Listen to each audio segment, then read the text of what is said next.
Liguemos nossas vozes. Bondoso Deus que estás nos céus, obrigado, Senhor, pelas tuas bênçãos. Obrigado, Senhor, pelas promessas maravilhosas que tens na tua palavra. Amém. Que possamos, Senhor, nos confortar nelas, nessas promessas, e que possamos, Senhor, cada dia mais nos chegar perto de ti através do estudo da tua palavra. Amém. Que ela possa nos fortalecer, possa fortalecer os nossos. Que possamos mudar o sentido da nossa vida, Senhor, tendo no nosso coração a bendita esperança, a esperança da vida eterna, a esperança da volta do teu Filho e da nossa presença nessa volta. Amém. Pedimos também, Senhor, neste momento que tu iluminas o irmão Silas, que vai nos trazer essa aula, para que possamos cada vez mais entender a tua palavra. Que essa tua palavra seja para nós a orientação, o caminho e a guia. O que te pedimos em nome de Jesus. Amém. Amém. Capítulo 16. Ouvi vinda do santuário uma grande voz dizendo aos 7 anjos: Ide e derramai pela terra as 7 taças da cólera de Deus. Saiu, pois, o primeiro anjo e derramou a sua taça pela terra, e aos homens portadores da marca da besta e adoradores da sua imagem sobrevieram úlceras malignas e perniciosas. Derramou o segundo a sua taça no mar, e este se tornou em sangue como de morto, e morreu todo ser vivente que havia no mar. Derramou o terceiro a sua taça nos rios e nas fontes das águas, e se tornaram em sangue. Então ouvi o anjo das águas dizendo: Tu és justo, tu que és e que eras, o santo, pois julgaste estas coisas. Porquanto derramaram sangue de santos e de profetas, também sangue lhes tem dado a beber. São dignos disso. Ouvi do altar que se dizia: Certamente, ó Senhor Deus Todo-Poderoso, verdadeiros e justos são os teus juízos. O quarto anjo derramou a sua taça sobre o sol, e foi-lhe dado queimar os homens com fogo. Com efeito, os homens se queimaram com intenso calor e blasfemaram o nome de Deus, que tem autoridade sobre estes flagelos, e nem se arrependeram para lhe darem glória. Derramou o quinto a sua taça sobre o trono da besta, cujo reino se tornou em trevas, e os homens remordiam a língua por causa da dor que sentiam, e blasfemaram o Deus do céu por causa das angústias e das úlceras que sofriam, e não se arrependeram de suas obras. Derramou o sexto a sua taça sobre o grande rio Eufrates, cujas águas secaram, para que se preparasse o caminho dos reis que vêm do lado do nascimento do sol. Então vi sair da boca do dragão, da boca da besta e da boca do falso profeta, 3 espíritos imundos semelhantes a rãs, porque eles são espíritos de demônios, operadores de sinais, e se dirigem aos reis do mundo inteiro, com o fim de ajuntá-los para a peleja do grande dia do Deus Todo-Poderoso. Eis que venho como vem o ladrão. Bem-aventurado aquele que vigia e guarda as suas vestes, para que não ande nu e não se veja a sua vergonha. Então os ajuntaram no lugar que em hebraico se chama Armagedon. Então derramou o sétimo anjo a sua taça pelo ar, e saiu grande voz do santuário, do lado do trono, dizendo: Feito está. E sobrevieram relâmpagos, vozes e trovões, e ocorreu grande terremoto, como nunca houve igual desde que há gente sobre a terra. Tal foi o terremoto, forte e grande. E a grande cidade se dividiu em 3 partes, e caíram as cidades das nações. E lembrou-se Deus da grande Babilônia, para dar-lhe o cálice do vinho do furor da sua ira. Todas as ilhas fugiram, e os montes não foram achados. Também desabou do céu sobre os homens grande saraivada, com pedras que pesavam cerca de 1 talento. E por causa do flagelo da chuva de pedras, os homens blasfemaram de Deus, porquanto o seu flagelo era sobremodo grande.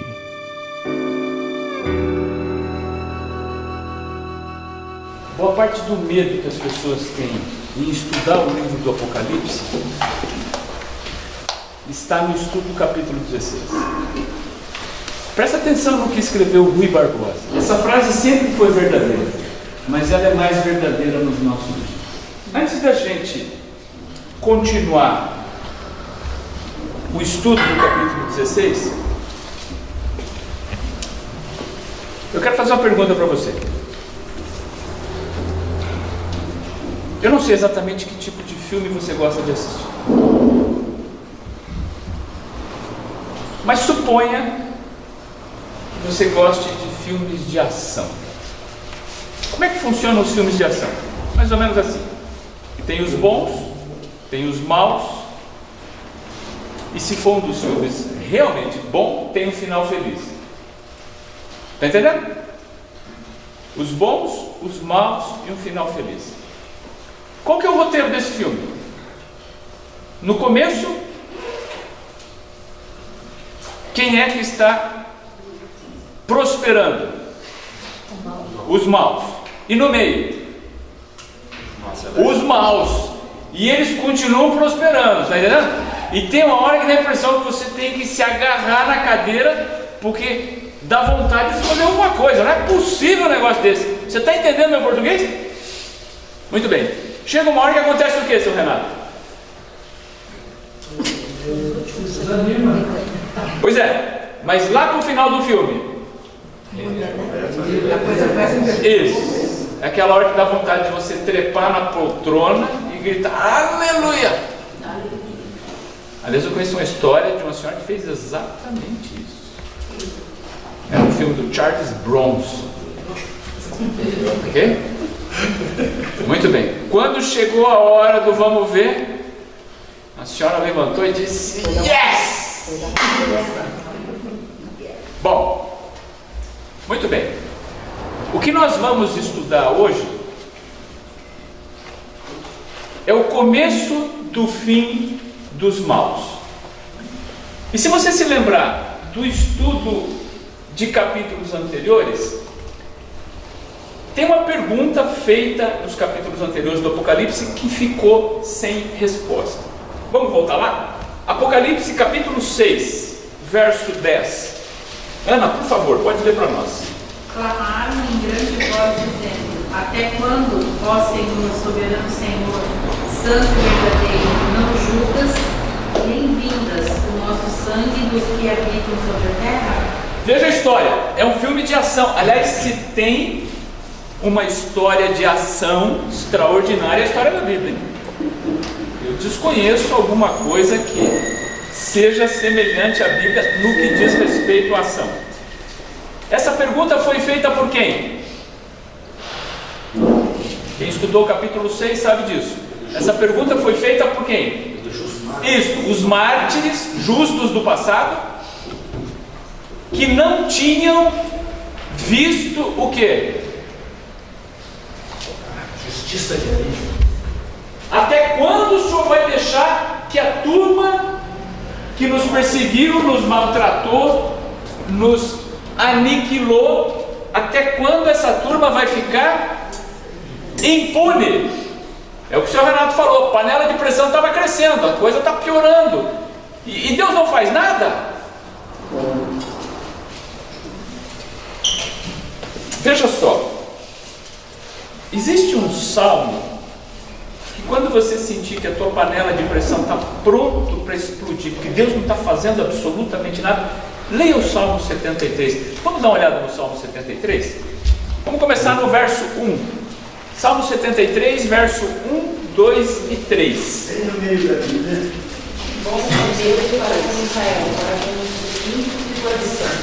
Quanto a mim, os meus pés quase resbalaram, ou faltou para que os meus passos escorregassem, pois eu tinha inveja dos soberbos ao ver a prosperidade dos ímpios.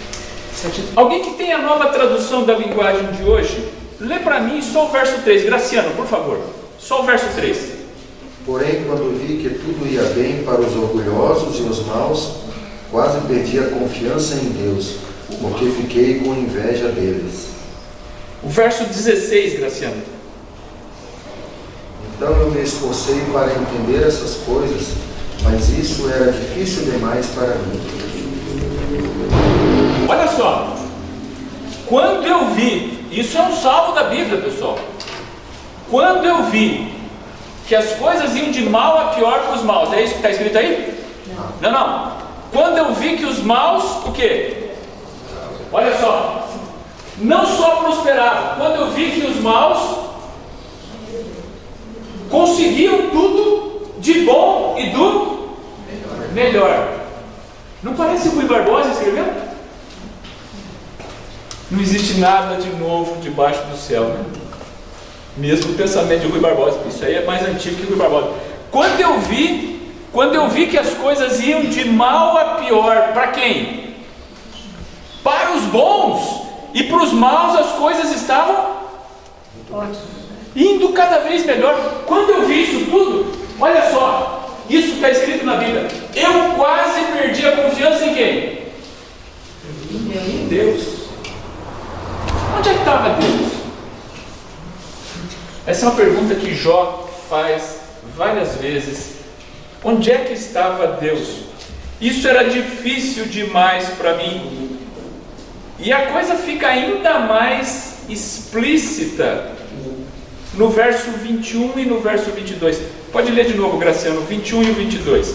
A tradução da Nova Linguagem de hoje tem um português que não vai ficar obscuro para ninguém. Por favor. O meu coração estava cheio de amargura e eu fiquei revoltado. Eu não podia compreender, ó Deus. Era como um animal, sem entendimento. O salmista diz que vendo a prosperidade de quem? Dos maus, ele ficou o quê? Está vermelho lá. Ele ficou o quê? Revoltado. Contra quem? Deus. Contra Deus, não contra os maus. Ficou revoltado contra Deus. Mas onde é que está o senhor? O que o senhor está fazendo que não vê um negócio desse? Ok? Mas o Salmo 73 não termina aí. Tem o verso 17. Por favor, Cláudia, lê para nós o verso 17. Até que eu entrei no santuário de Deus e atinei com o fim deles. E agora o verso 19. Como ficam de súbito assolados, totalmente aniquilados de terror. A revolta contra Deus durou quanto tempo? Até que ele entrou no templo e viu como é que as coisas vão terminar. E quando ele viu isso, o que aconteceu? Ele deixou de ficar revoltado, porque os maus vão ter um fim horrível. Eu gosto muito de uma frase que para mim diz muito. Ela é assim: no final tudo vai dar certo. Se ainda não está tudo certo, é porque ainda não chegou no final. No final tudo vai dar certo. Se ainda não está tudo certo, esse ainda não é o final. Olha só, claramente a Bíblia nos mostra que Deus é justiça. A gente lembra muito de Deus, amor. Aliás, tem uma igreja chamada Deus é Amor. Eu não conheço nenhuma que tem por título Deus é Justiça. Não faz muito bem para o negócio da igreja esse título, né? Deus é Justiça. Deus é Amor é melhor. Mas não esqueça o seguinte, hein? Deus é tão justiça quanto Ele o é em qualquer outra área, incluindo o amor. E a justiça na sua forma absoluta só existe em Deus. Porque a justiça dos homens, por mais que ela se esforce, ela é sempre muito limitada. Muito limitada. A começar pelo fato de que os homens ou as mulheres, nós estamos com o judiciário praticamente todo na mão das mulheres, hein? presidente do Supremo, presidente do TSE, secretaria, aliás, o Ministério Público e a Procuradoria. Bom, veja só, a justiça dos homens e das mulheres é falha, é limitada. Ninguém é capaz de julgar o coração. Quando muito você é capaz de fazer algum juízo de valor em cima, usando a expressão do juridiquês, em cima do que está nos autos. E você consegue me garantir que os autos representam a verdade de fato? Não. Os autos representam apenas uma versão, que vai ser tão boa ou tão ruim, dependendo de quem trabalhou com eles. Agora, Deus não. Deus é capaz de enxergar todas as coisas, Ele é capaz de avaliar todos os motivos, Ele é o único que vai trazer justiça e Ele vai trazer justiça. Então, se você já fez essa pergunta, Senhor, onde é que o Senhor está, que não está vendo essas coisas absurdas acontecendo aqui na face da terra? É que o fim ainda não chegou. O capítulo 16 do livro do Apocalipse começa a trazer um pouco mais de luz a respeito desse tema. Vamos voltar no livro do Apocalipse, agora no capítulo 14. Quando o pastor Claudenir tratou o capítulo 14 do Apocalipse, especialmente o verso 6 e o verso 7, eu tenho certeza que ficou bem evidente para você a importância que esse verso tem no contexto que nós vivemos hoje. Seu Renato, por favor, Apocalipse 14, 6 e 7. Então vi outro anjo voando muito alto, com uma mensagem eterna do Evangelho para anunciar aos povos da terra, a todas as raças, tribos, línguas e nações. Ele disse com voz forte: temam a Deus e louvem a sua glória, pois já chegou a hora de Deus julgar a humanidade. Adorem aquele que fez o céu, a terra, o mar e as fontes das águas. Esse é um verso muito especial para os adventistas, porque nós acreditamos que temos essa obrigação solene de despertar esse mundo secular, esse mundo cada vez menos ligado à religião, para a realidade de um Deus que está vindo com um juízo pronto da humanidade. O texto que o seu Renato leu é muito claro: temam a Deus e deem glória a Ele, porque chegou a hora do juízo. Chegou a hora do juízo. Uma curiosidade histórica para você. Olha só. Preste atenção comigo aqui. No mesmo ano, olha só aqui, cara, no mesmo ano que os adventistas começam a pregar essa mensagem mundo afora: temem a Deus, temam a Deus, porque chegou a hora do juízo. No mesmo ano que os adventistas começam a pregar a mensagem, adorai aquele que fez o céu, a terra, o mar e as fontes das águas, no mesmo ano foi publicado um livro que mudou a cabeça de muita gente: A Origem das Espécies, Charles Darwin. Você está entendendo a contrafação? Deus estava levantando um povo para dizer o seguinte: pessoal, está na hora da gente voltar a adorar o Deus Criador do céu e da terra, porque a hora do juízo está chegando. Nesse mesmo ano, seu Renato, Charles Darwin escreve A Origem das Espécies. E a partir daí, nós nos tornamos, como sociedade, fundamentalmente evolucionistas, achando que tudo veio do nada por acaso. É isso que se prega hoje dentro das maiores instituições instituições de ensino desse planeta. Ponto. Nós temos a Universidade Federal do Paraná do outro lado da rua aqui. É verdade que é o curso de jornalismo, mas posso garantir para você que tem muito pouca gente criacionista dentro das nossas instituições de ensino como regra. Muito bem. Apesar de que existem exceções. Estou me referindo à regra do jogo. Dentro desse contexto, onde o mal tem prosperado já faz 6.000 anos, aonde mártires foram imolados sem que os seus algozes fossem punidos. Lembram da história de Anna Carbonari, aquela menina italiana que foi empalada? O assassinato de Anna Carbonari ainda não foi punido. É nesse contexto que dá vontade de desacreditar de Deus. E você pode desacreditar de Deus até chegar em Apocalipse 16.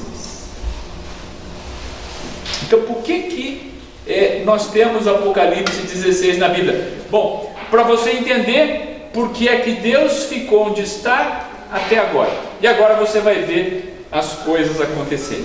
Mas antes de chegar no Apocalipse 16, eu quero chamar a atenção para 2 versos que vocês leram semana passada. Aliás, os 2 últimos versos. Apocalipse 15, verso 7 e o verso 8.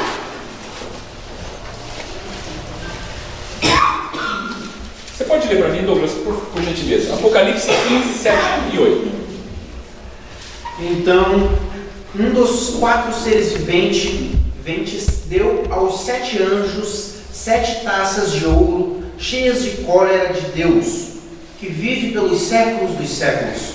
O santuário se encheu de fumaça procedente da glória de Deus e do seu poder, e ninguém podia penetrar no santuário, enquanto não se cumprissem os 7 flagelos dos 7 anjos. O texto que o Douglas acaba de ler diz claramente o seguinte: quem entrega as 7 taças com a ira de Deus aos 7 anjos? Quem? Deus em pessoa. E depois que Deus entrega uma taça para cada anjo, acontece o quê? Todo mundo entra dentro do santuário, é assim? Não. O que acontece? Encheu de fumaça. E quantas pessoas podem entrar no santuário a partir daí? Nenhuma.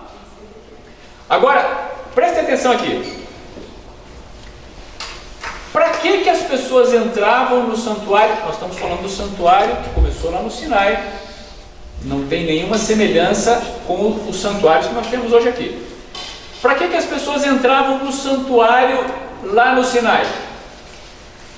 Pessoas como você e eu, membros da igreja, entravam dentro do santuário, sim ou não?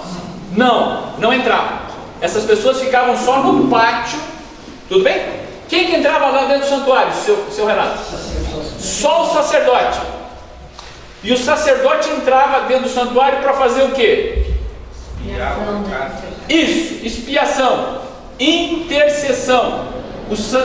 O sacerdote se portava como, entre aspas, um representante de Jesus, um tipo daquilo que um dia iria vir, fazendo a expiação, procurando trazer o perdão dos pecados. Isso numa linguagem simbólica. Nenhum sacerdote acreditava que perdoava pecados. Ele estava apenas representando o papel. Tudo bem? Muito bem. Então olha só. Se não tinha ninguém dentro do santuário, então não tinha ninguém fazendo o quê? Expiação. Intercessão. Agora vamos de novo no texto que o Douglas leu. Olha aqui, ó. A partir do momento que os anjos recebem as taças da ira de Deus, ninguém pode entrar aonde? Que santuário? O santuário de Moisés ou do Sinai? Não. O santuário que está onde? No céu. Kika, se ninguém pode entrar no santuário que está no céu, Nesse momento, quem está fazendo intercessão por você e eu? Ninguém. Se ninguém está fazendo intercessão por você e eu no santuário do céu, qual que é a chance de alguém ter perdão de pecados daí para frente?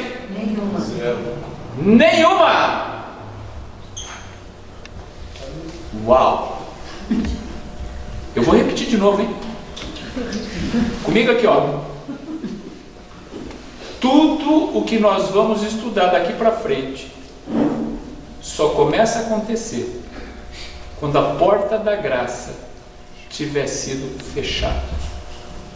A partir daí, bom, vamos deixar o Apocalipse falar. Vamos para o capítulo 22, verso 11. Gisele, por favor, pode ler para nós. Continue o justo fazendo justiça, continue imundo ainda sendo imundo. O justo continue na prática da justiça e o santo continue a santificar-se. A partir do momento, olha só, que Deus entrega as 7 taças da sua ira aos 7 anjos, quem é que entra no santuário celestial para interceder pelos pecados da humanidade? Ninguém. A chance de se conseguir perdão de pecados é? Nenhuma. A partir daí, quem é mau vai continuar fazendo mal. Quem é bom continua fazendo bem. Daí para frente, o jogo está jogado. O resultado não vai mudar mais. Nem os maus vão se salvar ou se arrepender, nem os bons vão se perder.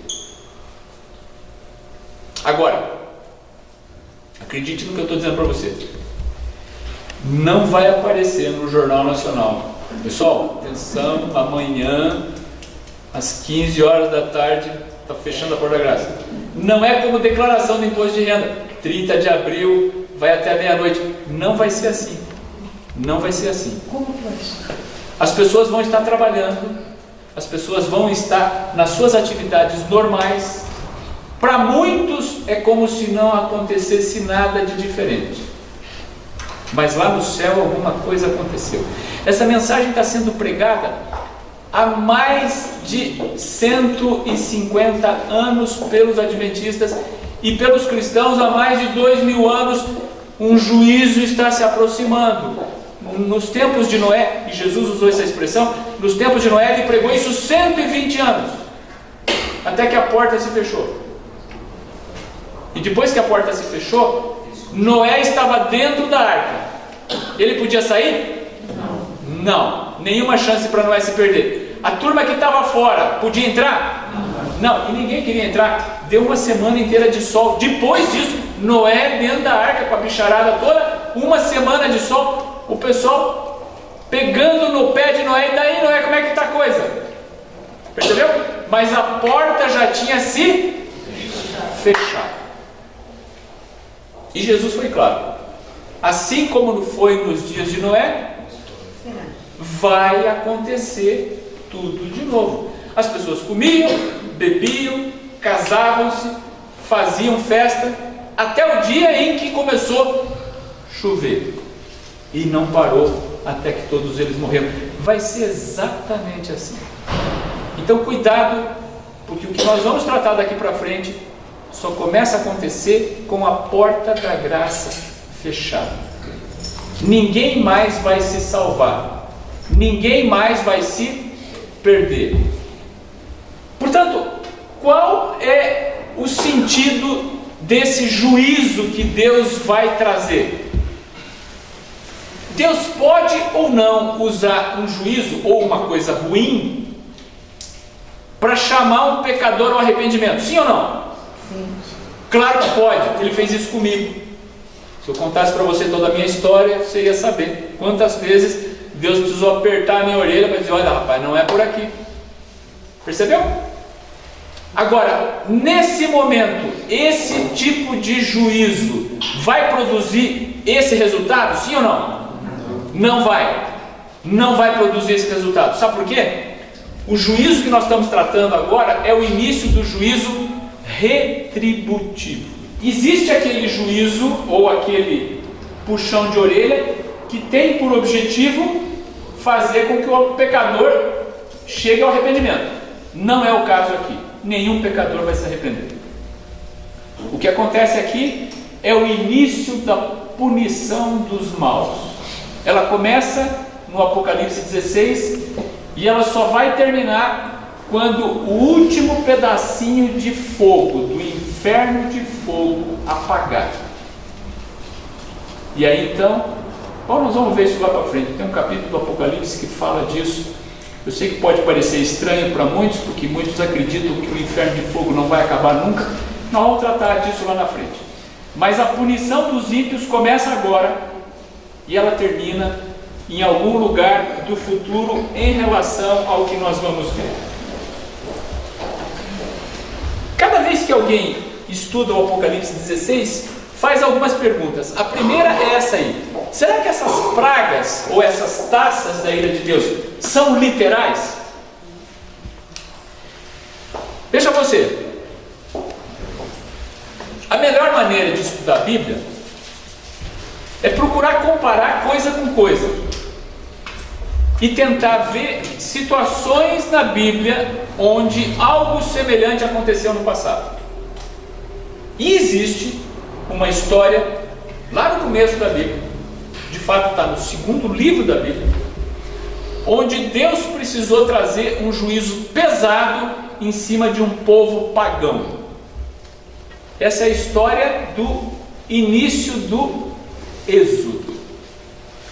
Eu não vou ter tempo de estudar isso tudo com você, mas olha só, no livro do Êxodo, começando ali no capítulo 7, se você tiver um tempo para estudar isso, vale a pena. É do capítulo 7 ao capítulo 11 do livro do Êxodo. Olha só, o povo de Israel era escravo dos egípcios. A vida deles era muito difícil. E aí Deus manda Moisés com a seguinte mensagem: você vai conversar com o faraó e vai dizer para o faraó que deixe o meu povo ir. E quando Deus fala em meu povo, era bastante gente, cerca de 2 milhões de pessoas. E esse pessoal era escravo. Vocês imaginem como o faraó ficou contente em perder a mão de obra gratuita de 2 milhões de pessoas. Como é que ele ia construir aquelas pirâmides enormes, aqueles monumentos espetaculares, certo? O faraó dá a seguinte resposta para Moisés: eu não conheço o Senhor. Esse Senhor é o Deus do céu e da terra. Eu não conheço o Senhor. E ninguém vai sair daqui. Aqui quem manda sou eu. E aí então começa uma série de 10 pragas. Uma de cada vez.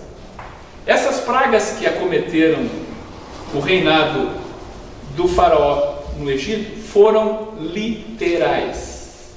Literais. E eu vou dizer para você o seguinte: existem grandes semelhanças entre as circunstâncias que moldaram o caldeirão que produziu as pragas do Egito e as circunstâncias que vão moldar o caldeirão que vai produzir a punição final dos ímpios. Quer ver só? Primeiro, o faraó desafiou Deus e disse: quem é o Senhor? Eu não conheço ele, ninguém vai tirar ninguém daqui. Ao longo do livro do Apocalipse, várias vezes a gente vê alguns monstros falando blasfêmias contra Deus. Lembra disso? Várias vezes. O que Faraó fez no Egito foi blasfemar contra Deus. O que faz o monstro ou a besta que surge do mar é a mesma coisa. Mais ainda, Deus queria libertar o povo dele da escravidão do Egito. No final dos tempos, o interesse de Deus vai ser libertar o povo escolhido da escravidão do pecado. Percebeu? Situações muito similares. E veja só, exatamente como o faraó do Egito não se arrependeu. Aliás, se você ler a história, cada vez mais o coração do faraó ficava duro. Foi preciso ele enterrar o menino dele. Pois não. O que fala lá no Êxodo que Deus deve endurecer o coração do faraó? Esse é um dos textos bíblicos traduzidos ao pé da letra. existe uma diferença entre o que você escreve e o que você quer dizer. Por exemplo, se você lê em algum lugar escrito assim, o sujeito quebrou a cara, o que quer dizer isso? Ferrou, né? Se ferrou, o que quer dizer se ferrou? Eu não sei o que você lembra disso, mas a expressão ferrar vem de colocar um pedaço de ferro na sola. É porque na época dos cavalos, o casco do cavalo é muito sensível, ele é um animal pesado, e se você não colocar uma ferradura na sola, rapidamente você quebra. O casco do cavalo é como se fosse a unha, e se aquele negócio quebrar, lascar, você inutiliza o animal. Então, para garantir que o cavalo vai conseguir andar sem problema em qualquer terreno, você coloca uma ferradura. Daí vem o ferrar. Experimenta pegar o teu pé e colocar uma ferradura, furar, cravar lá, está ferrado, quebrou a cara. Isso, quando você diz assim, aí ferrou, ou quebrou a cara, quer dizer isso? Não quer dizer, não quer dizer, ok? Quebrar a cara significa fratura exposta nos ossos da face, mas dificilmente o quebrar a cara nosso é assim, né?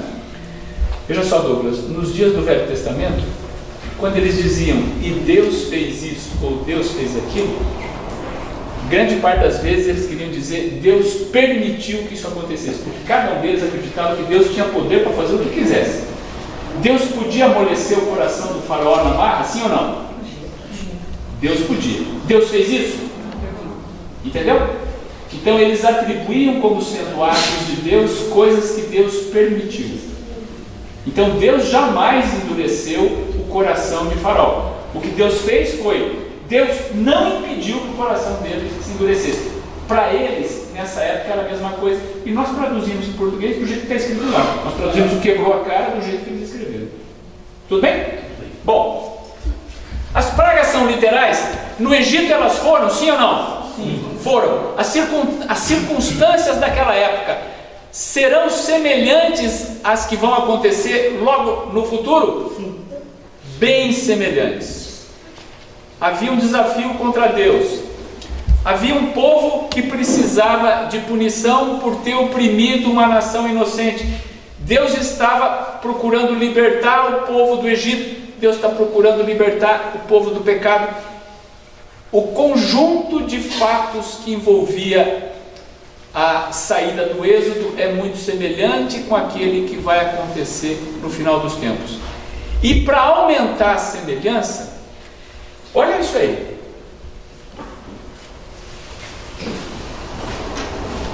Nós vimos as 7 pragas de Apocalipse 16.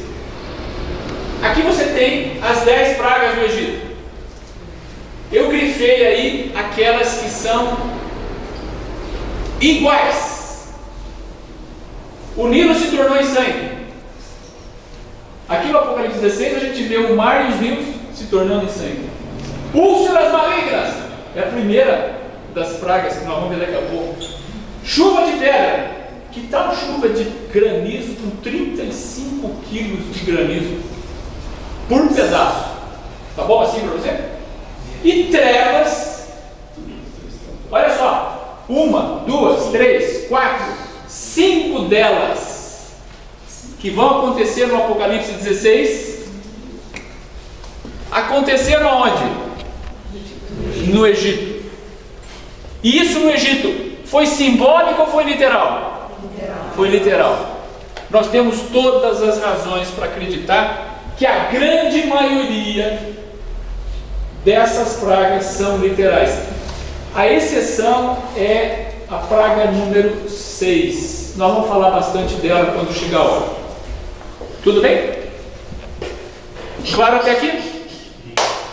Silas, uma perguntinha. Pois não. Se eu estiver errado, me corrija. Você está comparando o que aconteceu no passado, vai acontecer de novo, né? O que eu entendi? A história está se repetindo, ela vai se repetir, mudou o texto, mas no mesmo contexto. Nesse aspecto, sim. Mas não é exatamente a mesma coisa. Não procurem fazer uma equivalência letra por letra, palavra por palavra. Não. Mas a senhora tem razão. Uma ideia geral do que aconteceu lá é mais ou menos o que vai acontecer aqui. Né? Muito bem. Outra pergunta que se faz é o seguinte: Será que essas pragas vão ser universais? Leiam para mim Apocalipse 8, verso 7. Dona Antônia, por gentileza. O primeiro anjo tocou a trombeta, e houve saraiva de fogo, da mistura com sangue, e foram atirados à terra. Foi então queimada a terça parte da terra, e das árvores, e também toda a erva verde. As trombetas eram o juízo de Deus, procurando punir povos pagãos, rebeldes, e chamá-los ao arrependimento. Muito bem. Quando esses juízos foram promulgados, em especial que a Dona Antônia leu, do verso 7, quanto da terra foi afetado? Um terço. Um terço. Não, um terço não é mais da metade. Um terço é uma parte expressiva, mas tem uma porção de gente que se safou, né? De cada 3, 1. Então 2 escaparam. Muito bem. Quando a gente analisa as 7 pragas, a gente vê que elas são sempre promulgadas contra a terra como um todo. Em nenhum momento a Bíblia fala um terço ou uma parte. A Bíblia sempre fala a terra. A Bíblia fala o mar, fala os rios, as fontes das águas. Tudo bem? Então, como é que a gente responde a essa pergunta? As pragas vão ser universais? A resposta é geograficamente sim. Elas vão afetar o mundo inteiro do mesmo jeito? Provavelmente não. Provavelmente não. E por que provavelmente não? Porque essas pragas vão ser de tamanha intensidade que elas iriam destruir a humanidade da face da terra. Ponto. Se elas fossem colocadas ao pé da letra em todos os lugares, com a mesma intensidade, não ia sobrar ninguém vivo aqui. Você imagine, por exemplo, uma chuva de granizo com pedra de 35 quilos. O que vai sobrar? O que vai sobrar? Percebeu? E isso é apenas um exemplo. Agora, olha só. Elas vão afetar o planeta como um todo. Elas vão... Olha, dá para dizer o seguinte: a partir do momento que essas pragas começarem a cair, a vida na Terra, conforme nós conhecemos, deixou de existir. É uma outra história. É uma outra história. É uma outra história. Nada vai ser mais como antes. Nunca mais. Agora, elas não vão afetar todas as pessoas com a mesma intensidade, inclusive porque as pragas mostram isso. As pessoas vão sobreviver, nem todo mundo morre instantaneamente. Nem todo mundo morre instantaneamente. E lembrem-se que o propósito de Deus não é o arrependimento de ninguém mais. O propósito de Deus é começar a punição dos maus. Lembra da história da panela de pressão? 6.000 anos de filme. Até quando o senhor vai esperar? Lembra disso? Lembra lá? Até quando? O que o senhor está fazendo que não está vendo um negócio desse? Percebeu? Bom, Deus abriu a panela de pressão. E agora então o chão começa a roncar. Tudo bem? Vamos começar então vendo um texto que aparece no livro de Daniel, que descreve muito bem o estado das coisas nesse período. Daniel 12, verso 1. Vinícius, por gentileza. E o anjo continuou dizendo: nesse tempo aparecerá o anjo Miguel, o protetor do povo de Deus. Será um tempo de grandes dificuldades, como nunca aconteceu desde que as nações existem. Mas nesse tempo serão salvos todos os povos, todos os do povo de Deus que tiverem seus nomes escritos no livro de Deus. Uau! Essa parte final de Daniel 12, 1 é espetacular, né? A primeira parte dá uma certa moleza nos joelhos, né? Olha o que está escrito lá. Vai ser um tempo de hiperinflação, certo? Está escrito isso ali? Não. Vai ser um tempo de violência, assim? Não. Hiperinflação nós já tivemos, hein? Eu não sei se vocês lembram disso, Mas já tivemos uma época nesse país onde era mais barato andar de táxi do que andar de ônibus. Você vai dizer, mas qual que é a lógica? Era fácil. O problema era o seguinte: a passagem de ônibus você pagava quando entrava no ônibus, e o táxi você pagava só no final da corrida. Se você pegasse o dinheiro da passagem de ônibus e colocasse investido em renda fixa, até chegar ao final da corrida tinha dinheiro suficiente para pagar o táxi. Ok? É um pouco de exagero da minha parte, mas uma coisa que eu vi, eu me lembro, quem ia pagar a conta de hotel? Você estava hospedado no hotel, o hotel tinha um preço para antes e depois do almoço. Isso eu vi. Você vai fechar a conta antes do almoço, é um preço. Você vai fechar a conta depois do almoço, isso é outro preço. Esse foi um tempo difícil, tudo bem? É disso que está falando a Bíblia? Não. Hiperinflação nós já tivemos.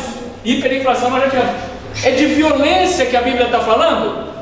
Não. Violência a gente tem toda hora aí. A Bíblia está falando o quê? De um tempo como nunca aconteceu. E olha, pessoal, já aconteceu muita coisa ruim na história do planeta. Já aconteceu muita coisa ruim. Tudo bem? Muito bem. Muita gente esquece as razões de Deus. E é muito fácil agora a gente ir para o outro lado. Lembra que no começo a gente estava com aquele time que estava ficando revoltado contra Deus porque Deus não estava fazendo nada, né? Muito bem? Agora tem gente que fica revoltada. Veja só, vamos para o livro de Isaías, metade da Bíblia ali. Se você está em Salmos, Provérbios, Eclesiastes, Cantares. Se você está em Daniel, volta um bocado. Isaías, capítulo 28, verso 21. Pois o Senhor vai se levantar, como se levantou no Monte Perazim. Ele vai ficar irado, como ficou no vale de Gibeão. Ele vai realizar o seu plano misterioso. Vai fazer o seu trabalho estranho. Quando a gente fala de Deus, o grande Deus Pai, Todo-Poderoso, Criador do céu e da terra, todo mundo que acredita na história da Bíblia sabe que Ele é amor, que mais? Bondade, que mais?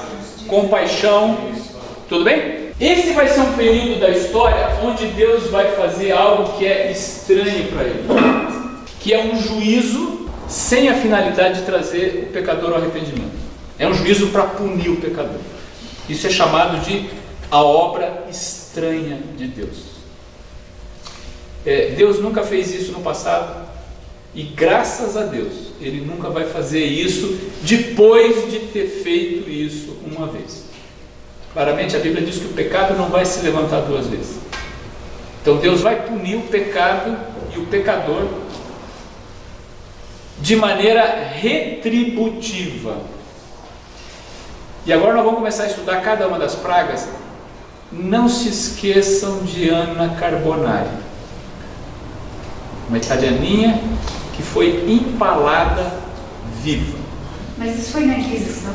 Sim, Anna Carbonari. Nós temos um relato histórico. Ela era uma valdense. Ela não queria abdicar da fé que ela tinha. Ela foi empalada viva e aconteceu num sábado. Isso gerou um dos grandes poemas da história da literatura inglesa, um escritor chamado John Milton. E ele dizia: Senhor, não se esqueça, Senhor. Não se esqueça da história dos valdenses. É um poema muito bonito da língua inglesa, custou a vida de muita gente. Então, daqui para frente você vai ver coisas terríveis acontecendo. Não se esqueçam de Anna Carbonari. Vamos começar com a primeira das 7 pragas. Apocalipse 16, verso 2. Cléo, por favor. Verso 2? 2, por gentileza, dona Cléo. Saiu, pois, o primeiro anjo e derramou a sua taça pela terra, e aos homens portadores da marca da besta e adoradores da sua imagem sobrevieram úlceras malignas e perniciosas. Nesse caso em particular, o texto é claro, nós vamos ter feridas terríveis e dolorosas nos adoradores da besta ou do monstro. Vamos para a segunda praga. Apocalipse 16, verso 3. Valdecir, por favor. Aí o segundo anjo derramou sua taça sobre o mar. A água ficou como sangue de uma pessoa morta. Até morreram todos os seres vivos do mar. Você imaginou o tamanho da catástrofe ecológica que vai ser isso? Tem gente que diz assim, não, esse texto aqui é simbólico. O mar é um instrumento de comércio, os navios seguem o mar levando mercadoria para cá e para lá. O que vai haver é uma obstrução do comércio mundial. Não. O texto é claro e diz o seguinte, olha só, morreram quantos? Lembra daquele negócio de 1/3? Tem 1/3 aqui? Não tem 1/3 nenhum. Aqui você vai até o fim, 100%. Não sobrou nada no mar. O mar é um instrumento de alimentação, um instrumento de regeneração da atmosfera, ele controla o clima, ok? Veja, isso é uma catástrofe descomunal. Estranho. Descomunal. Vamos para o verso seguinte, que agora as coisas começam a ficar bem mais difíceis. Terceira praga. Seu Renato, por favor, verso 4, 5 e 6. Então o terceiro anjo derramou a sua taça sobre os rios e nas fontes de água, e eles viraram sangue. Eu ouvi o anjo que tinha autoridade sobre as águas dizer: Tu és justo nos teus julgamentos, ó Deus Santo, que és e que és. Os maus derramaram o sangue do povo de Deus e dos profetas, e por isso tu lhe deste sangue para beber.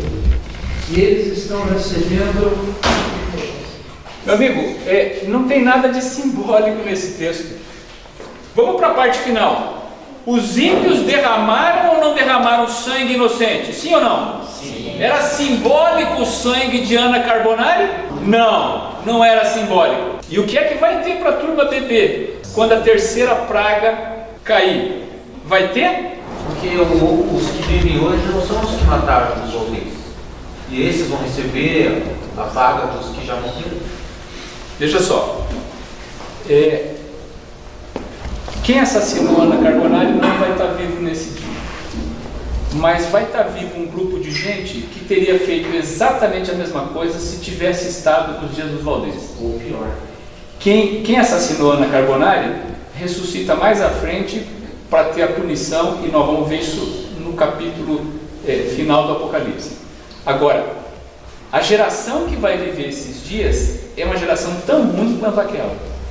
E eles vão fazer coisas muito parecidas com isso pouco antes disso acontecer. Ok? Semana passada, no final da semana passada, teve um assassinato no Rio, e os assassinos, eles chegaram a coordenar em rede para assistirem o assassinato. Então imagina, qual é a diferença?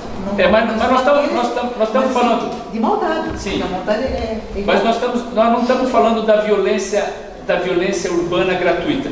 Nós estamos falando, Douglas, de uma violência que vai acontecer pouco antes disso, programada para atacar aqueles que adoram a Deus. Não é uma violência como essa gratuita que aparece no Jornal Nacional, não. As pessoas vão ser perseguidas, vão ser massacradas, porque elas acreditam na Bíblia, porque elas querem guardar o dia que Deus estabeleceu. Por causa disso, elas vão ser perseguidas. Mas nós estamos falando de um tipo de perseguição que nenhum de nós viu. Ainda não. A coisa vai piorar muito. Lembre-se do que Daniel falou. Nós vamos chegar num estado de angústia, de confusão, de convulsão que nunca aconteceu.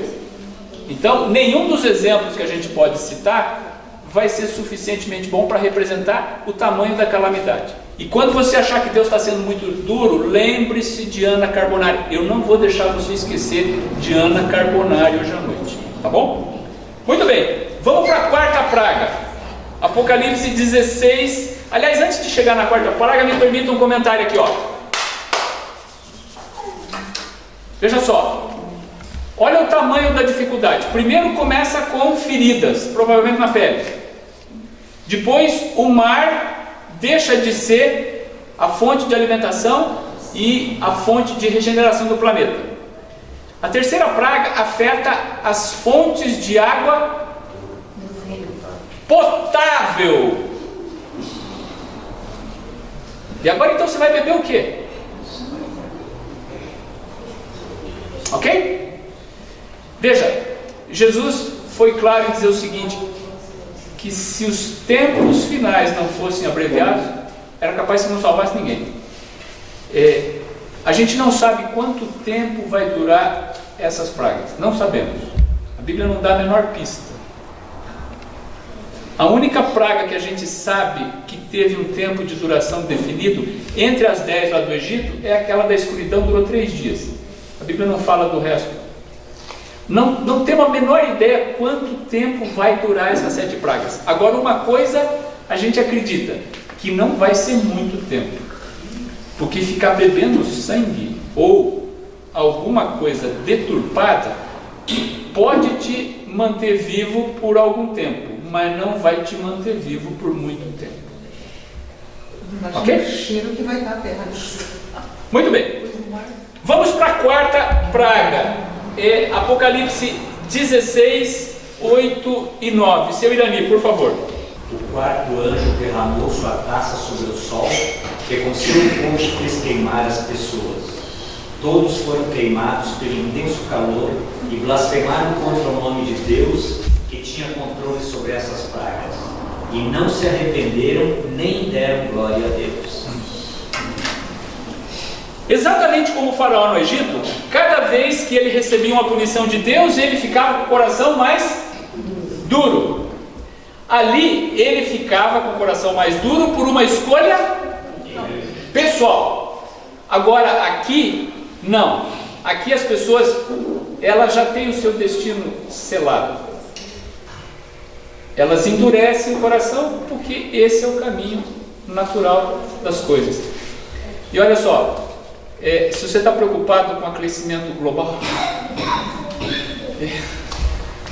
o que vai acontecer, olha só pessoal, o que vai acontecer no final dos tempos não se assemelha com nada que a ciência está pregando, nada disso.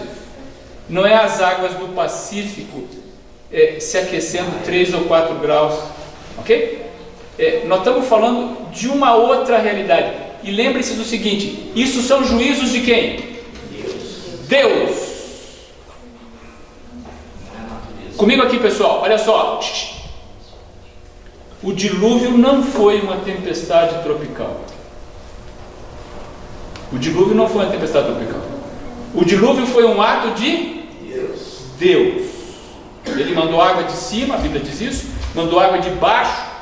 Deus mandou água por todos os lados. Aquilo não foi uma chuva de verão, foi um juízo de Deus. Ponto. O que vai acontecer agora é isso de novo. Então não é aquecimento global, é um juízo de Deus. Tudo bem? Muito bem. Quinta praga. Professor, aqui na frente, por favor, verso 10 e 11. O quinto anjo derramou a sua taça sobre o trono da besta, cujo reino ficou em trevas. De tanta agonia, os homens mordiam a própria língua e blasfemavam contra o Deus dos céus por causa das suas dores e das suas feridas. Contudo, recusaram arrepender-se das obras que haviam praticado. Essa é uma praga que também acontece no Egito. Essa é a única das pragas do Egito que a gente sabe que tem uma duração, durou 3 dias. Aqui, essa quinta praga dá uma pista de que muitos vão sobreviver, porque vai ter gente na quinta praga mordendo a língua de dor, e certamente não é porque está tudo escuro, né? É porque eles estão sofrendo os efeitos de outras. Por exemplo, da praga número 4, o sol queimou, não teve protetor solar que resolveu, tá? E mais ainda, da primeira praga, aquela das úlceras, certo? Veja, essa questão do protetor solar é importante, hein? Tem muita gente que quando vê esses capítulos difíceis do Apocalipse diz, não, eu vou começar a estocar alimento, eu vou começar a comprar protetor solar. Pessoal, não vai ser isso que vai resolver o problema teu. Eu falo sério, tem muita gente que estoca alimentos preocupada com o desfecho final do livro do Apocalipse. Não vai ser isso que vai resolver o teu problema. Não adianta comprar protetor solar com qualquer fator de proteção. Não vai resolver o teu problema. Isso vai ser um ato soberano de Deus, contra o qual ninguém vai ter defesa. Muito bem. Vamos para a sexta praga, e aqui nós vamos nos demorar um pouquinho mais. Verso 12 a 14, por favor, Douglas. Derramou o cesto a sua taça sobre o grande rio Eufrates, cujas águas secaram, para que se preparasse o caminho dos reis, que vêm do lado do nascimento do sol. Então vi sair da boca do dragão, da boca da besta e da boca do falso profeta 3 espíritos imundos, semelhantes a rãs, porque eles são espíritos de demônios, operadores de sinais, e se dirigem aos reis do mundo inteiro, com o fim de ajuntá-los para a peleja do grande dia de Deus, do Deus Todo-Poderoso. Verso 16, dona Jane. Então os ajuntaram no lugar que em hebraico se chama Armagedon. Vamos nos debruçar um pouco sobre essa praga, porque aparentemente ela não tem nada de prejudicial, especialmente se for comparado com as anteriores. Vamos voltar um pouquinho na praga número 5. Ela foi derramada sobre que lugar em particular? O trono da besta. E esse trono da besta ficou na escuridão. Muito bem. Acompanhe comigo aqui, ó. Nós temos a Trindade: Deus Pai, Deus Filho, Deus Espírito Santo. Tudo que Deus faz, o inimigo imita. Então ele também tem a Trindade dele. E ela aparece claramente no Apocalipse. É o dragão, o que mais? A besta e o falso profeta.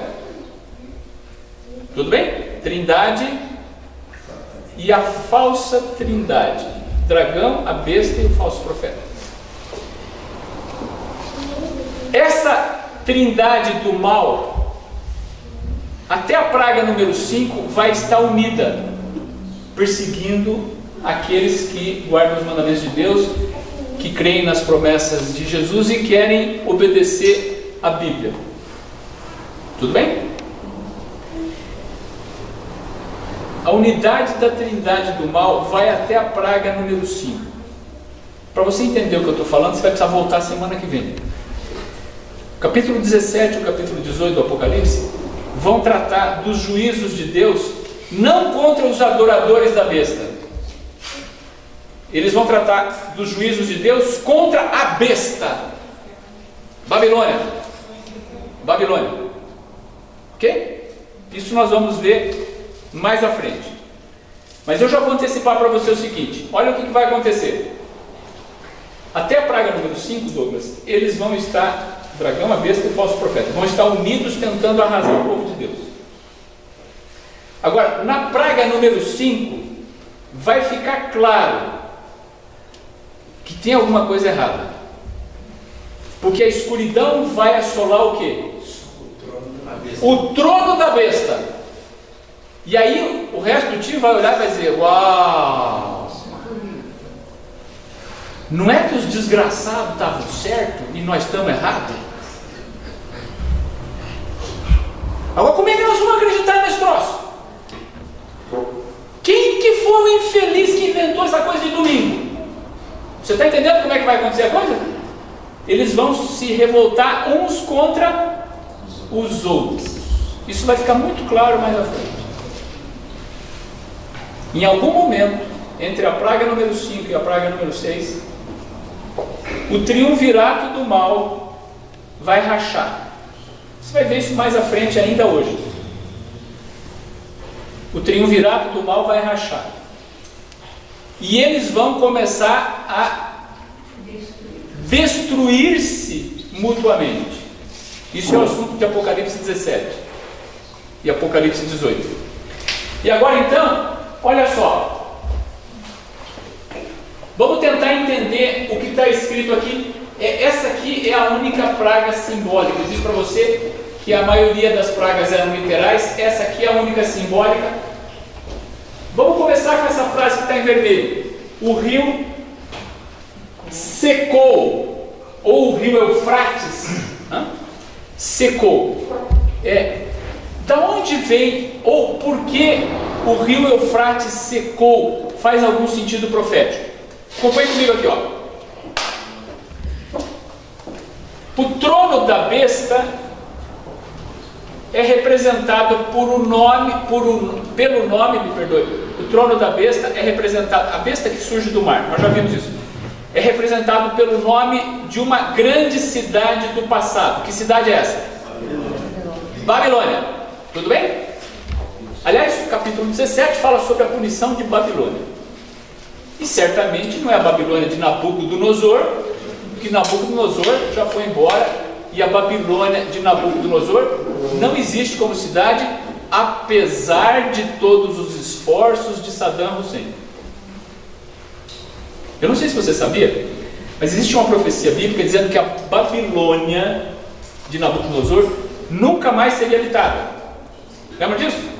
Sim. Bom, mas houve, nunca mais seria habitada, nunca mais. Ela era a Nova York dos dias de Daniel, hein? É como se alguém fizesse uma profecia hoje dizendo que Manhattan, a ilha de Manhattan, vai ser covil para lobos e para morcegos. Já imaginaram um negócio desse? Manhattan, o metro quadrado mais caro do mundo, você está de brincadeira. Que um dia ninguém vai para lá. O Central Park, uau! Tudo bem? Trump Tower, não, ninguém vai morar lá. Babilônia não vai ser moradia para ninguém. Bom, recentemente, você vai lembrar dele, um governante do Iraque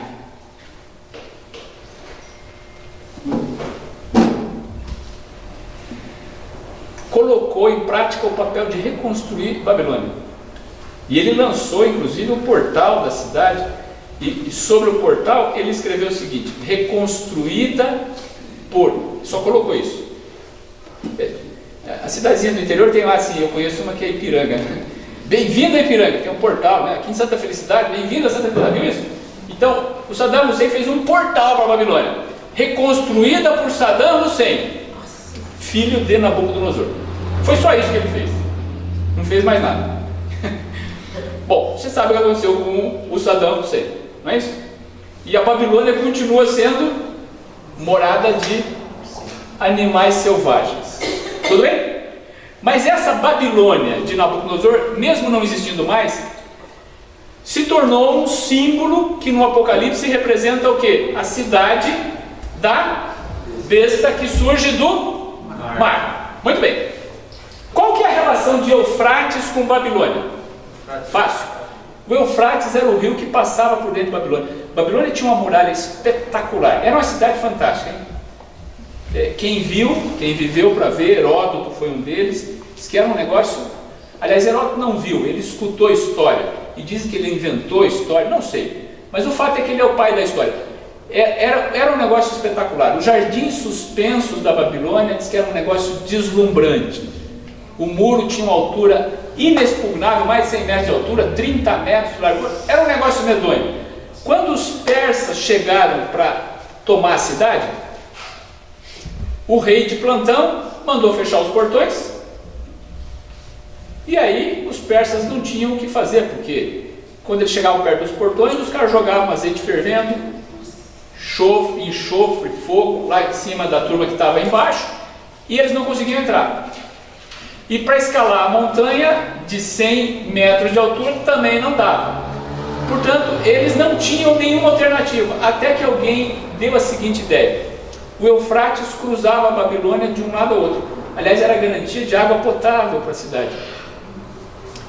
E aí um general persa teve a seguinte ideia, falou: mas e que tal que a gente faça um canal que desvie o rio antes dele chegar em Babilônia? E aí por onde passa o rio vai ficar um buraco na muralha. E por esse buraco, se a gente for rapidinho, a gente consegue entrar. E eles começaram a fazer essa escavação muito acima antes de Babilônia. Quando chegou pertinho do pôr do sol, eles desviaram o rio. O sol se pôs e o rio começou a secar. Em Babilônia ninguém percebeu, porque os caras estavam numa festa daquelas, né? Ok? Muito bem. Vamos ler de novo aqui?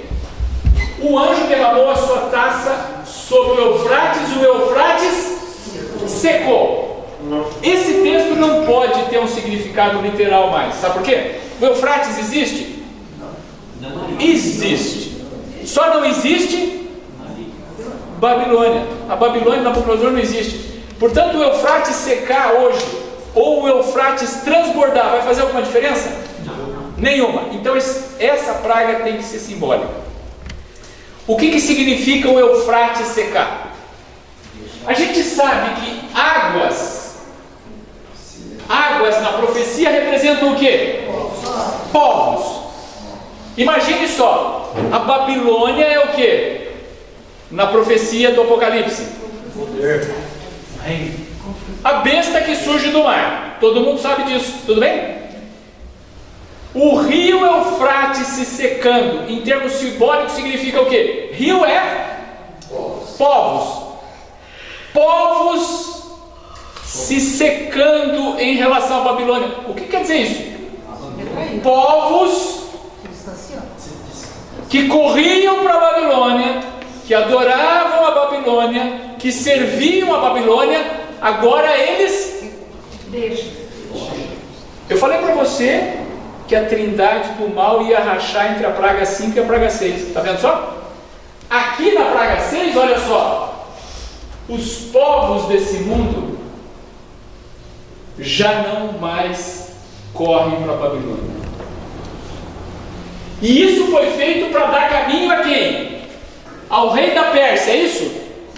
Não. Isso foi feito para dar caminho a quem? Aos reis que vêm do Oriente. E aí então tem uma palavrinha que aparece uma única vez só na Bíblia, que deu um monte de filme, e todo mundo quando lê essa palavrinha pensa, ai meu Deus, depois de Apocalipse é a palavrinha que mais medo põe na Bíblia, é o tal do Armagedon. Quando você fala em Armagedon, dá vontade de tremer, né?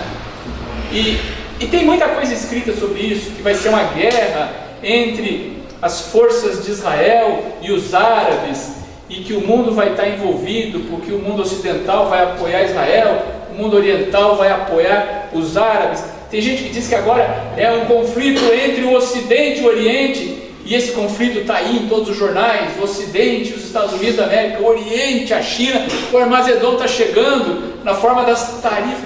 Meu amigo, o Armagedon, comigo aqui, ó. O Armagedon não é uma batalha física. Não é uma batalha física. O Armagedon é uma batalha espiritual que vai acontecer no final dos tempos. Para além disso aqui, veja, a praga diz assim: o Eufrates se seca para abrir caminho, reunindo povos num lugar ou por uma batalha chamada de Armagedon. Vamos começar com Armagedon. Ninguém sabe o que quer dizer Armagedon. Ninguém sabe. É uma palavra que aparece uma vez só na Bíblia. Ela é uma transliteração para o grego de uma expressão hebraica. Tem gente que estuda o hebraico e diz assim, provavelmente, é sempre assim, provavelmente isso quer dizer Monte Megido. Agora, comigo aqui, ó, quem conhece a geografia de Israel sabe que a região do Megido é uma planície, não tem monte nenhum. O único monte perto é o Carmelo, e aí tem uma porção de associações entre o Carmelo, Elias e o povo os adoradores de Baal. Vamos ficar fora desse negócio. Olha comigo aqui, ó. Ninguém sabe o que quer dizer Armagedon. O que a gente sabe é o seguinte: essa batalha não é física, é uma batalha espiritual, e ela vai acontecer no final dos tempos, pouquinho antes. Eu vou antecipar algumas coisas para vocês aqui, para não deixar vocês aí tendo um ataque de curiosidade incontrolável. Mas é mais ou menos assim. Pouco antes do inferno de fogo se estabelecer, os maus vão acreditar, e vão acreditar mesmo, que podem, se fizerem um esforço coordenado, podem conquistar a cidade santa. Mais à frente você vai ver um conflito entre a Babilônia, que a gente está falando já um bocado de capítulos, e a Nova Jerusalém. Mais à frente você vai ver que ela desce de Deus adornada como uma noiva, ok? E esses povos adoradores da Babilônia, e agora revoltados com a Babilônia, eles vão se unir para tentar atacar a Nova Jerusalém. Essa é a batalha do Armagedon. É uma batalha espiritual, mas não dá para dizer que seja uma batalha do ponto de vista físico, porque quem é que vai estar na Nova Jerusalém? Mas mais do que isso, quem é que vai estar lá? Miguel é o que? A gente já viu isso. Miguel é o nome de guerra de nosso Senhor Jesus Cristo, ok? E se Miguel está de um lado, já era. Não importa quem vai estar do outro. O dragão, a besta, o falso profeta, Napoleão vai estar lá, ok? Hitler, Nero. Não importa, Nero, vai estar o time todo e eles vão estar bem organizados. Mas quem que está do outro lado? Miguel, certo? Portanto, você não deve se preocupar se Miguel está ao teu lado. Você deve se preocupar se você está do lado de Miguel. Porque se você está do lado de Miguel, não se preocupe. Teu irmão mais velho vai resolver o problema. Ok? Muito bem. Então, essa batalha do Armagedon vai acontecer mais à frente. Agora, eu quero me concentrar nessa expressão, reis que vêm do Oriente. Deixa uma marquinha em Apocalipse, que nós vamos voltar aí daqui a pouco, e vamos para Mateus. Primeiro livro do Novo Testamento, Mateus 24, é aquele sermão extraordinário de Jesus, né?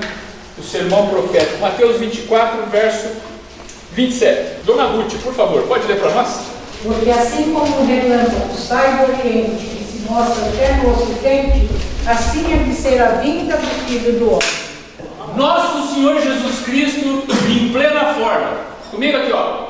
Assim como o quê? O relâmpago. Começa onde? No nascente, o lado que o sol nasce, e vai até o lado que o sol se põe. Assim vai ser a vida do Filho do Homem. Uma interpretação literal desse texto, e nós temos razões para acreditar que esse é um texto literal, significa o seguinte, Gisele: quando Jesus voltar a essa terra, as pessoas aqui da terra vão ver inicialmente a volta de Jesus olhando para o Oriente, para o lado que o sol nasce. Jesus não vai voltar assim de maneira repentina, não. O que vai acontecer é o seguinte: a terra vai estar num estado de convulsão medonha, e de repente alguém vai olhar para o céu e vai ver uma pequena nuvenzinha, mais ou menos do tamanho da mão de um homem fechado. E essa nuvenzinha vai aparecer lá no Oriente, aqui, pequena. Mas na medida em que essa nuvenzinha vai se aproximando da terra, ela vai ganhando tamanho e vai ganhando brilho, até chegar uma hora que todas as pessoas vão estar grudadas, olhando o que está acontecendo. No começo ninguém vai prestar atenção, e dali a pouco as pessoas vão olhar e vão dizer: ok? Essa é a descrição da volta de Jesus. Até que chega uma hora que essa nuvem se aproxima o suficiente da terra e você começa a ver coisas extraordinárias lá dentro. No centro dessa nuvem, Miguel. Muito bem. Agora então, vamos voltar no texto anterior aqui, ó. Olha só. O rio se secou. O que quer dizer essa expressão, o rio se secou? O apoio das pessoas deixaram. Isso. dos maus, a Babilônia acabou. E isso por quê? Era preciso abrir o caminho. Quem que vai vir do Oriente? Jesus. Portanto, olha só, a sexta praga é apenas um alerta mostrando que o apoio à Babilônia acabou e que o próximo passo... Vamos para a sétima praga? Apocalipse 14, o verso 17 a 21. Dona Cláudia Jolie, por favor. Então derramou o sétimo anjo a sua taça pelo ar, e saiu grande voz do santuário do lado do trono, dizendo: feito está. E sobrevieram relâmpagos, vozes e trovões, e ocorreu grande terremoto, como nunca houve igual, desde que agindo sobre a terra. Tal foi o terremoto, forte e violento. E a grande cidade se dividiu em 3 partes, e caíram as cidades das nações. E lembrou-se Deus da grande Babilônia, para dar-lhe o cálice que vinha do furor da sua ira. Todas as ilhas fugiram, e os montes não foram achados. Também desabou do céu sobre os homens grande saraivá, com pedras que pesavam cerca de 1 talento. E por causa do flagelo da chuva de pedras, os homens blasfemaram de Deus, porquanto o seu flagelo era sobremodo grande. A última vez que Jesus usou a expressão está feito, ele estava onde? Na cruz. E naquele momento, está feito queria dizer o quê? A expiação ou o plano de salvação, no que diz respeito à parte que Deus precisava fazer, acabou, está feito. Daqui para frente, nenhum pecador precisa mais pagar pelo seu pecado. Qualquer pecador que queira pode se valer do que? Do sacrifício substituto de Jesus. Está feito. Quando Jesus disser novamente o está feito, é porque ele está voltando para restaurar a perfeição. É o início da volta da perfeição. Não vai ser a volta da perfeição ainda, mas é o início do processo. E claramente a praga de número 7 relata uma descrição sucinta da volta de Jesus. Um terremoto medonho. Eu garanto para você que a escala Richter não vai ser suficiente para acomodar isso. Mais ainda, as ilhas desaparecem. Tem gente que diz assim: puxa, mas então eu tenho que vender a casa na praia, eu tenho que me mudar para a cidade. Pessoal, olha só. Aqueles que vão estar salvos, vai fazer diferença se ele mora na praia ou mora na cidade? Se ele está na planície ou no alto do Everest? Não, não vai fazer diferença. E para aqueles que estão perdidos? Também não. Então para com esse negócio de estocar comida, vender a casa na praia, porque, percebeu? Existem alguns lugares, sabidamente, que não é bom para você morar. Tem algumas cidades ímpias, e você sabe do que eu estou falando. A proximidade com os maus é perigosa, hein? Lembra da história de Ló? Ele estava acostumado a frequentar a igreja de Abraão, lembra disso? Mas ele se encantou com Sodoma e acabou salvando só as meninas, só 2. O resto ele perdeu. Então cuidado com isso. Agora, não espere que algum preparo que você faça hoje físico vai te ajudar naquela época. O chão vai tremer. Nós vamos ver coisas extraordinárias na atmosfera. Essa chuva mencionada pela Dona Cláudia, com pedras de 1 talento. O talento era uma medida de peso usada nos dias da Bíblia que variava muito, mas o número mais razoável é 35 quilos. Quem é que você vai escolher? O primeiro de uma geração extraordinária que Israel teve de líderes militares foi Josué. Josué já era uma pessoa idosa e ele estava fazendo aquele que ia ser o seu último sermão. E o grande general olha para os seus compatriotas e diz assim: olha, eu não sei o que vai acontecer com vocês, mas uma coisa eu sei, vocês precisam decidir a quem é que vocês vão servir. Mas uma coisa eu sei, eu e a minha família, nós vamos servir ao Senhor. Volta no Salmo 73. Nós tivemos lá no começo dessa nossa revisão, vendo alguém revoltado. Lembra disso? Ele estava revoltado contra Deus, porque Deus não punia os maus. Lembra disso? Salmo 73. E agora nós vamos ler o verso 28. E ele só escreveu o verso 28 depois de ter visto com os olhos da fé o que iria acontecer no Apocalipse 16. Olha o que ele escreveu, por favor, Vinícius. Mas, quanto a mim, como é bom estar perto de Deus. Faço do Senhor Deus o meu refúgio e anuncio tudo o que Ele tem feito. Quando esse dia chegar, aonde você vai estar? Quanto a mim, olha a resposta do salmista: como é bom estar perto de Deus. Estar perto de Deus.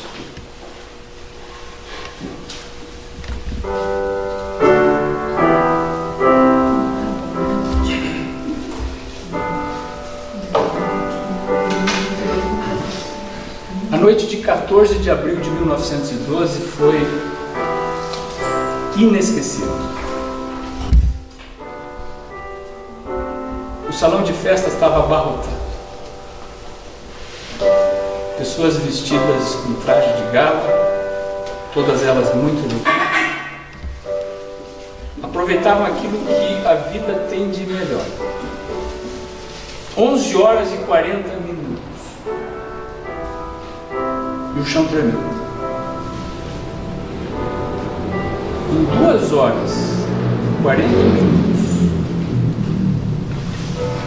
o navio que tinha sido construído para nunca afundar foi a pique.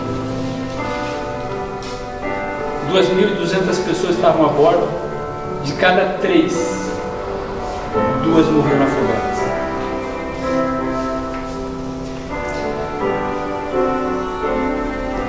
Quem viveu para contar a história diz que a última música que a orquestra tocou foi a que você está ouvindo. E a letra está aí.